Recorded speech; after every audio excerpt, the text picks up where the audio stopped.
please. Hi Annie. Do you prefer Annie or Anne? Yeah, well, I'm actually Anne, but I get called Annie. Okay, so you prefer Annie? Yeah. Yep. Okay, awesome. I answer to either, it doesn't matter. And what's your relation to Eliza Russell? Right. Eliza Russell was my great aunt. Her sister, Sarah, was my great-great-grandmother. Yep. So that was Sarah Clara. So, yeah, yes. Yep. She married Evan Evans. Yep. Okay, so Eliza Russell worked for your great-great-grandmother's husband. Yep. Yep. The canvas maker. That's right, hang on. Grandmother, no, it's only great-grandmother, pardon me. Great-grandmother. Yep. Yeah.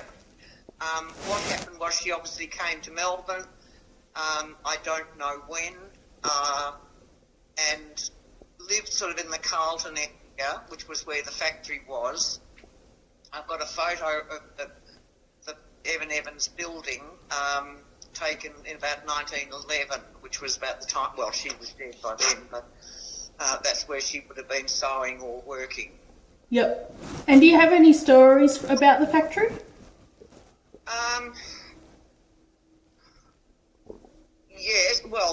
Yes, sort of, trying to think what's the best way of putting it.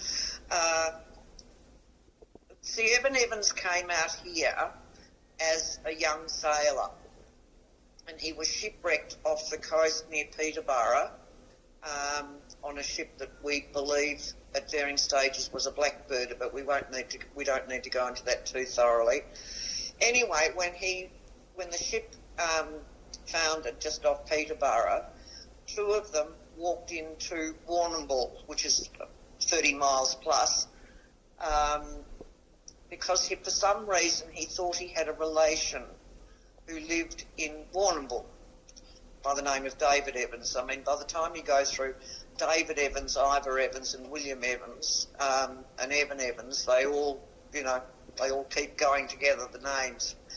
Yep. Anyway, he found this David Evans, who was a tailor, and he spent some time with him, and then he decided he'd come to Melbourne, and that's when he set up a tent and tarpaulin business.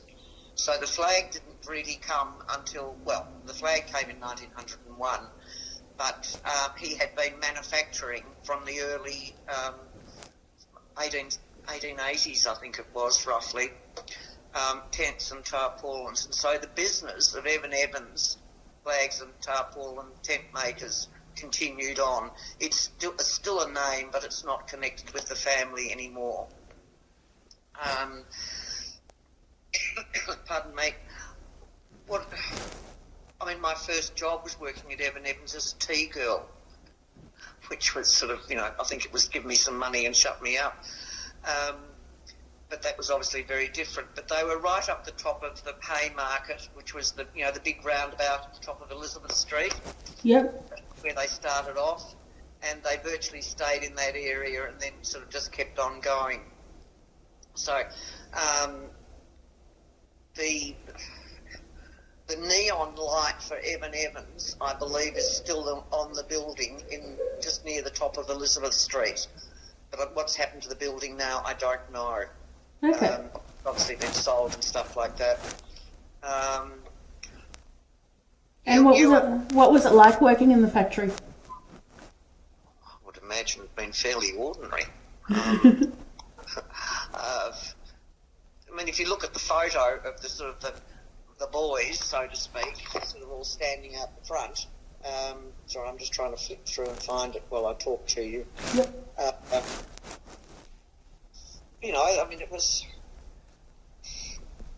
I would imagine employment in anywhere was sort of fairly ordinary, one way and another, just because of the times. There were no conditions or anything like that, I would have thought. It was called the Evan Evans Tent, Tarpaulin and Flag Manufacturer, and that was in 1911. Okay. That was that photo. If you can find a book called Evans, The Tale of the Great Shipwreck and the Creation of the Australian Flag by Claire Evans, was written about 2018. I know she's distributed in various libraries and things like that. Whether you can access that, that'll give you sort of the Evan Evans side. Yeah. All the way through, explaining who's who and what's what. Back to Nell Russell, Eliza. As I said, I have very little information about her. Because she was so young when her father died, I mean, she was the youngest. You people have got 13, but that was out of 2 families. His first one, I can't remember if she died now, or he wouldn't have divorced her, so she must have died. So he had 3 children by his first marriage, and then he had the others. Yep, and Eliza was the first one born on mainland Australia, is that right? She was the only one born on mainland Australia. Yep. So they were all born in, some were born on the ship. An osprey was born on the ship, which was called the Osprey, and that's through my connection, is my great-grandfather, or my grandfather was David Osprey Evans. Okay. So they went to, I can't remember the name of the penal colony where where Henry Russell was a jailer. And then why they actually left there, I don't know, but I've got a lot of information about his time in Hobart and the children that were all born there. And then they came to Dunolly, probably looking for gold as much as anything else. And Nell was the only, I'm sure she was the only one that was born in Victoria. Yep. And we've got his occupation down as a builder or bricklayer, is that right? It was all sorts of things. Yep. I mean, I think a lot of people tended to change their occupation, so to speak,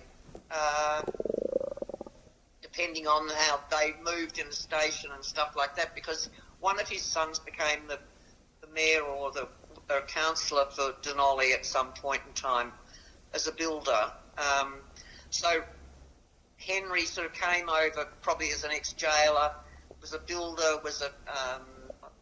I'll have to go back and look for the certificates to sort of see what other occupations he had. Pardon me. So, doing things within the town area, probably mining as well. There are a number of graves for the family, including his and his wife, Sally, in the Dunolly Cemetery. Sorry, I'm going to have a proper cough. You're right.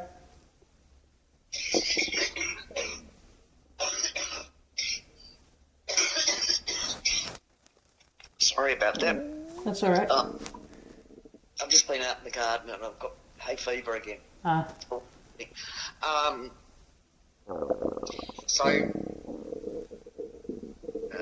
And you describe Eliza Russell as a fairly nondescript girl or woman. Why was that? Probably totally unfair. I don't know. Is there anything around that's sort of published or information about her? No, that's part of the reason why I sort of say she probably came back as a as a seamstress down here. As I said, she was very close to her sister Sarah. Yep. And obviously contributed to another sister's children who were born in New Zealand and came back to Australia, or were brought back to Australia. I've traced them a bit, Ruby and Victor Phillips, but one of the family members, in fact the eldest of the family members of Ruby, basically didn't want to know me or anything about it, so I've taken it no further. Yep. I mean, some people are happy to share stuff, some sort of say, oh, yeah, but this woman had just put wanted nothing to do with me. So I said, righto. And I had spoken to her brother prior to that, and he said there'd been a bust up in the family and whatever, and they didn't discuss it anymore. So I said, fine, that's it. So why do I think she's nondescript? I don't know. I mean, I think women, you know, we're only just managed to get the vote by then. And so she would have been a worker probably who lived as a spinster too. And also census records and things like that don't really start till 1910, I think it was. Or they were there, but they've been destroyed. So there's no real information around about her unless you sort of find something like a tiny newspaper cutting in Dunolly or whatever. Yep. But the chances of her getting into the newspaper down here are fairly slight, I would have thought. I mean, we know about her sister Sarah because of the family connection, because she had children, she married, and she lived to quite an old age in the end. Whereas Nell died, as I said, at 48 or thereabouts. And she never married? No, she didn't marry, and so, you know, that's sort of kind of it. I mean, I've got no photos of her. I've got nothing. As I said, I've got a photo of her grave and stuff at Coburg Cemetery. I've got the information relating to the burial that was paid for, the right of interment, and there was another document which I can't. I'll come back again.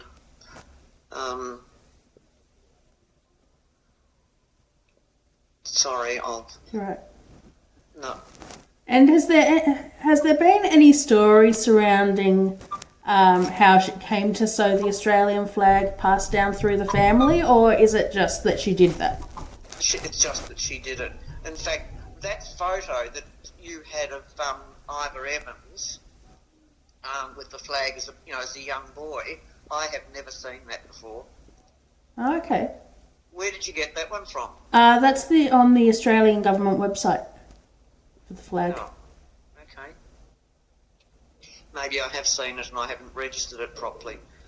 Because, see, he was 14 when this all happened. I mean, there is actually a sort of and I don't know how you cope with this. The story is that his father actually designed the flag, which in many ways is probably, excuse the expression, truer than Ivor doing it as a 14-year-old because of the dimensions and everything else that were there. He was one of the brightest of the children, of Evans' children, and he could have done it, but supposedly, and this is family thing, was that Evan designed the flag. He had gone to back to Wales at one stage, and it was the time that the competition they had to submit their submit the design, and so it had to be signed off by Evan Evans, and supposedly Ivor went to his mother and said, "We've got to put this in, but father hasn't signed it," and he supposedly forged his father's signature. Is that true? Don't know. Do you understand what I'm saying with all that? Yeah, yep. But Ivor Evans then went on and he ran the company for years, Evan Evans, designing other flags and things like that for other nations, and for, which was the one he did?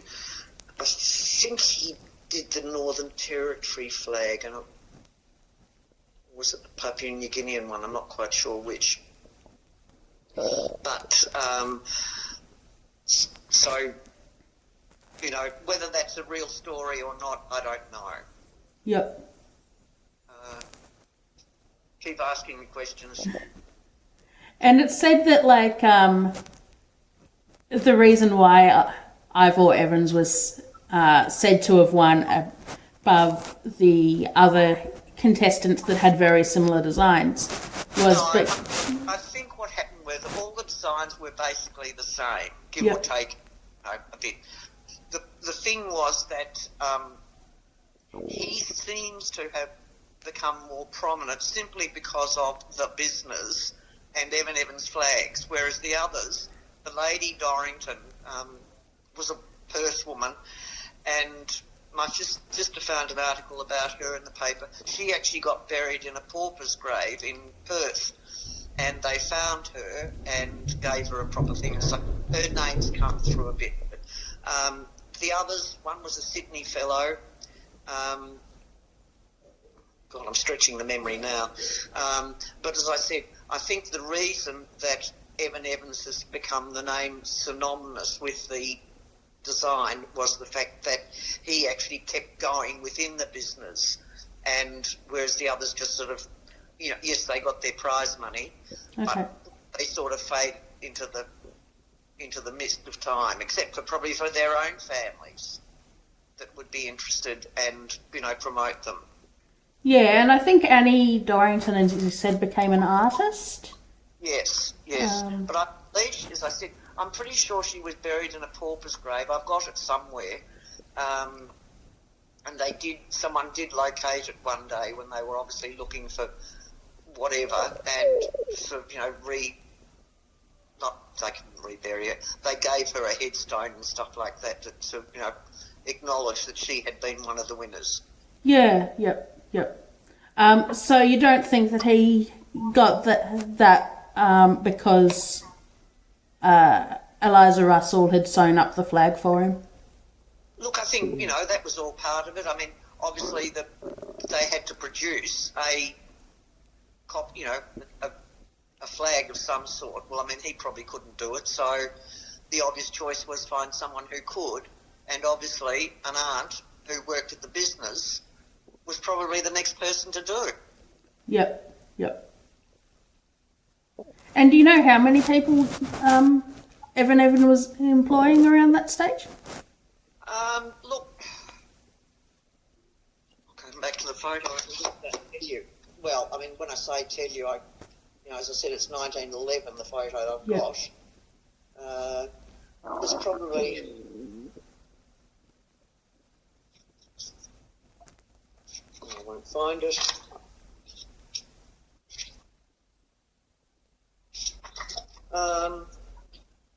There's probably about 15 what look like employees. They sort of say here that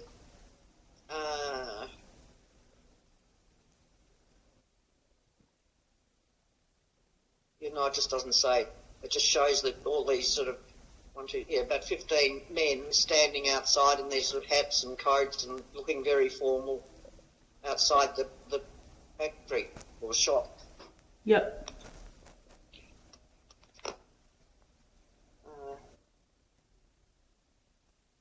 And that's probably the earliest photo I've got of the business or that area anyway.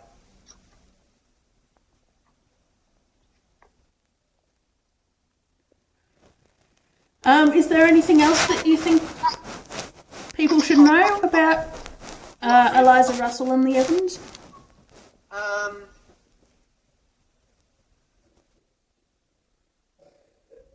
That was, sorry, the Evans and the Russells you were saying? Yeah.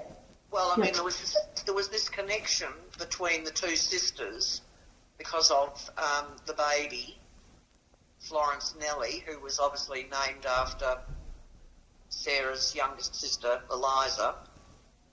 And then there's the papers that I've got that show that they had life insurance policies and things like that for a niece and nephew that had been orphaned in New Zealand and brought back here. I haven't been able to locate how they got back here or anything like that.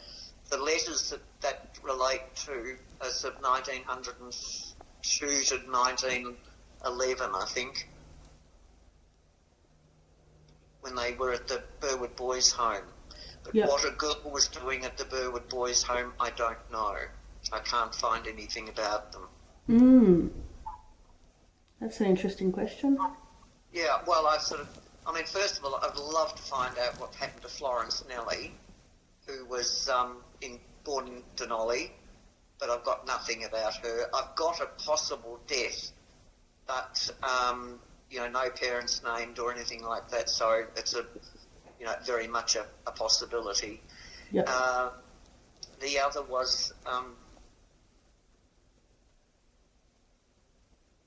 these children.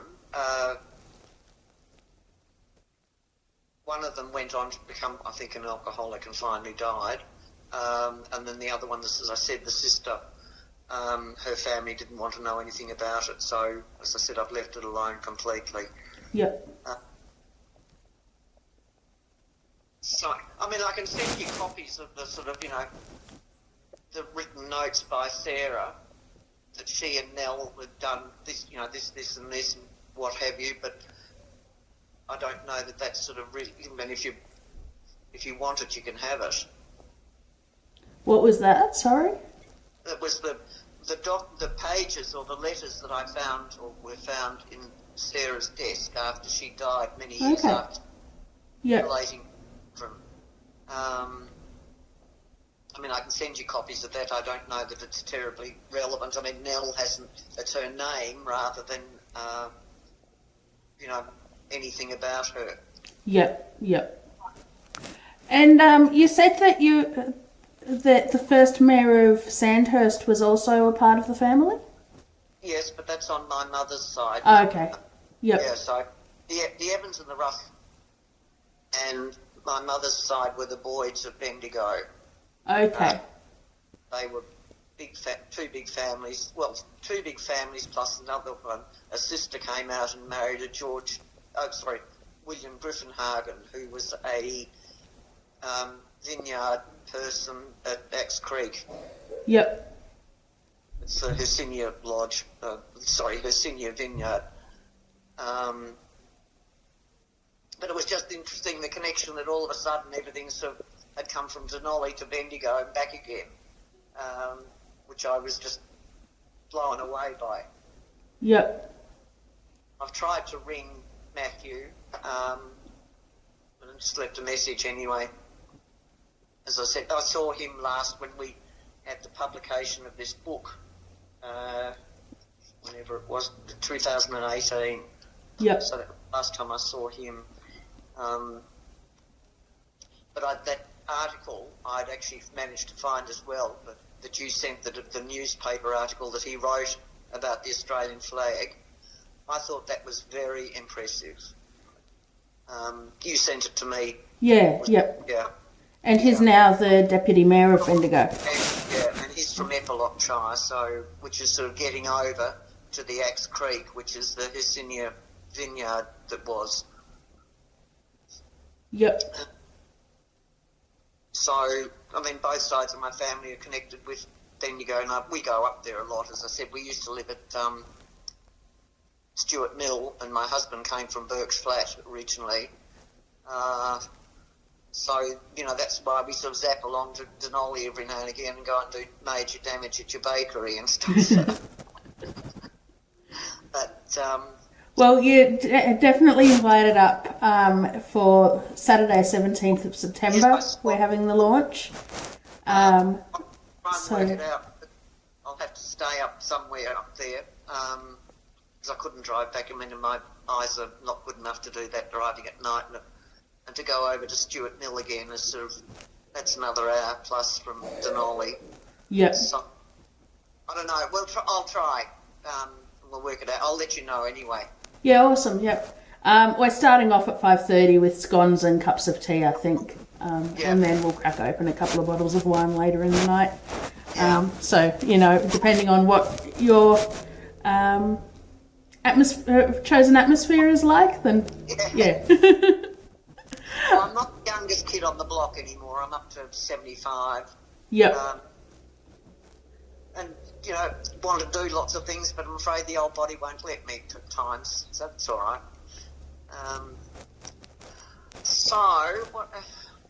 I think I've really garbled again rather than sort of, giving you a whole lot of information. Oh, I think there'll be some great gems in there. All right. Yep. Go. Sorry, I don't have any photos. I've got photos of Sarah. Yeah, well, that would be really great because, I mean, sisters look alike, right? Yeah. So, yeah, any photos of Sarah would be fantastic. Well, what I'll do is I'll send you what was the cartoon, as I said. Yep. And also there's a family photo underneath taken about 1930 with Sarah. Obviously, Evan had died by that stage, but all her children and grandchildren, and that includes my father in there and grandparents. Yep. So you're a direct descendant of Sarah? Yes, I'm Sarah's granddaughter. She had two children, Ivor and David. David is my father. Ivor is my uncle, obviously. Well done. And so, yes, that's it. Yep. So your first job was working for Ivor Evans? Oh, come on. I mean, I think I was probably about 10 or 12 or something, and I thought it was terribly important making tea for the fellows. I don't think that's sort of... But anyway, yes. Can you describe the factory at that stage at all? Like, what did it look like? What did it smell like? Who was in it? I remember bits of the people that were there, and obviously there were front offices. The building is still there. It was a 3 or 4 story building, and part of the problem was it was brick construction outside, but inside was all wood. And so it was an absolute major fire hazard, even recently. And so they moved from there to Preston after my uncle died. Ivor died. Ivor took over the business. Ivor Howard, who's Dad's brother, he took over the business. And that's when they moved out to Preston eventually. There were lots of flags hanging from it, I remember that. There were big wooden trestle, they're not trestle tables, but big wooden working benches.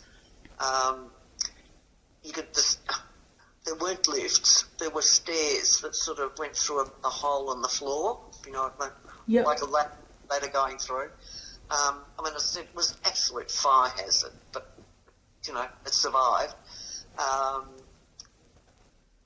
There was the front, when you first walked in off the street, there was the big display shop area, and then you sort of went up this ladder thing to the next 2 floors, which were where the people manufactured or sewed the flags or packed them or whatever.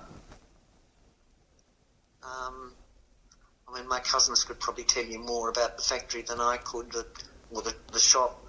But it was a big double-fronted green inside windows and things like that. So there was lots of colour and lots of space with lots of flags hanging. So the colour was all in different flags and things. And I do remember someone coming in and asking my uncle, Ivor, one day he came in and asked for an Australian flag. And this would have been the days, they might have only just started screen printing them, but they were all, sewn on and appliqued. Anyway, this fellow came in and asked for a flag. So Ivor went off and got it for him and brought it back, and the bloke said, No, not that one. I want the blue one. Blue one with the white stars on it, with which my uncle nearly had apoplexy, and said, we don't sell that flag here. That was a flag of rebellion. And that was the Eureka flag that this fellow wanted. Yep. So there was always that to do. They must have sold Eureka flags in the end, but they didn't in the beginning. I don't remember other things. I've got the business under Evan Evans. They manufactured all the tents and tarpaulins and flags and water bags and what things during the war, the First World War and the Second World War for the army. And so that family were all considered protected businesses, and so didn't have to go to war, although my father's generation, 4 of them went. But the First World War, they didn't. They were all acknowledged as providing a service for the government and the country, which was everything. And if you can get into any of the Evan Evans catalogues and things, it tells you how many tents they made and how many water bags they made and how many, anything that was canvas or that sort of fabric. Yep. Bunting is what I'm trying to say. They manufactured for the government for the war effort. That would have been a pretty big it was contract. Huge. Absolutely huge. But that was sort of all part of the business. So the sort of tent, what started off as a tent and tarpaulin business, because of that's what was around. It went on to tent, tarpaulin and flags, and then finally sort of, mainly flags, but they still made tents and all the bits and pieces, until the business closed down. Mm-hmm. And I remember we always had, tents and things like that made by Evan Evans. Everyone did. There was one other company, Champions, I think, did it too for a while. And I suppose, in history, sort of military stuff and men's stuff is very well remembered. Do you think it's important to remember people like Eliza Russell? Definitely. And the women? Definitely. Because I've got another relation on my grandfather's side, which was Mum's side. And, in the 1870s, 60s, she and her husband went up to Wilcannia and looked after properties up there and things like that, and then Tokawal. And her name escapes me at the moment. Valentine, Eliza Ellen Valentine, and she did amazing things. And she's in the Hall of Fame, or whatever they call it, the women's list of unsung heroes and heroines. And you just think what it must have been like for those women. Forget having babies and things like that, but just general day-to-day living, and we have life very easy compared to, what they had. Yeah. And yes, I do think it's very important that the women are acknowledged, because they are important. Whether they were a wife or whether they were a sewing lady, they all played a part in keeping. Once the war started, First World War started, the women took over, and they're just not really acknowledged for the contribution that they did while the soldiers were away. So little towns like Dunolly or Stuart Mill or whatever, because I'm very involved with the historical soldiers from Stuart Mill. Those women came in and did all the farm jobs. They kept everything going. And then, of course, when the men came back, they were damaged in all sorts of ways, but they were coming back to jobs that they sort of wanted to do but couldn't do, and so the women had to keep going. And I would love to see more about the women's contribution as a result of the First World War and what they actually did to keep the country going, and their families and everything else. Yep. Yeah, whole generations of men were sent away. Yes. Yep. And you said that you have a relative over in Western Australia that's about to turn 99? 99, yes. His name is Evan Nutting. He is the son of Evan and Sarah. Okay. Their fourth child was a daughter called Gwendolyn Elizabeth. And it's Gwen's son, Evan, who is the one that's in Western Australia. He's retired over there. He used to live here in Melbourne, but his daughter lives over there, so he's moved to WA a number of years ago. I've tried to ring he and his daughter today, and I can't get on to either of them, so I'm not quite sure what's going on. But anyway, we'll get there eventually.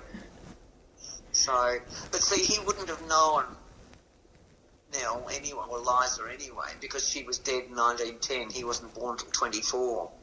But Yep. he would have heard about her through his grandmother, Sarah. And that was Eliza's sister. Yep. Yep. And did he have a part in the factory, or? He did a bit. He was an accountant. It was mainly the three sons that went into the business. In fact, it was only really two sons went into the business, and then one changed out and went and did something else. Yep. I mean, I think they were overloaded with Evanses and boys and what have you, because my father's generation were all boys, and apart from this one sister, little daughter, but then all the kids were all boys. I mean, I had the first daughter, great grandchild, out of all of us, which was now it's coming, but that's okay. But so it was a very male-dominated family, I think is probably the best way of describing it. Yep. Pardon me. I think we've covered it all. I think, well, Thank you very much for your time. oh no, thank you for showing interest and stuff like that. I think it's marvellous. So, secretly, the Russells were all heavily involved with the Everett family over there in Dunolly as well. Yep.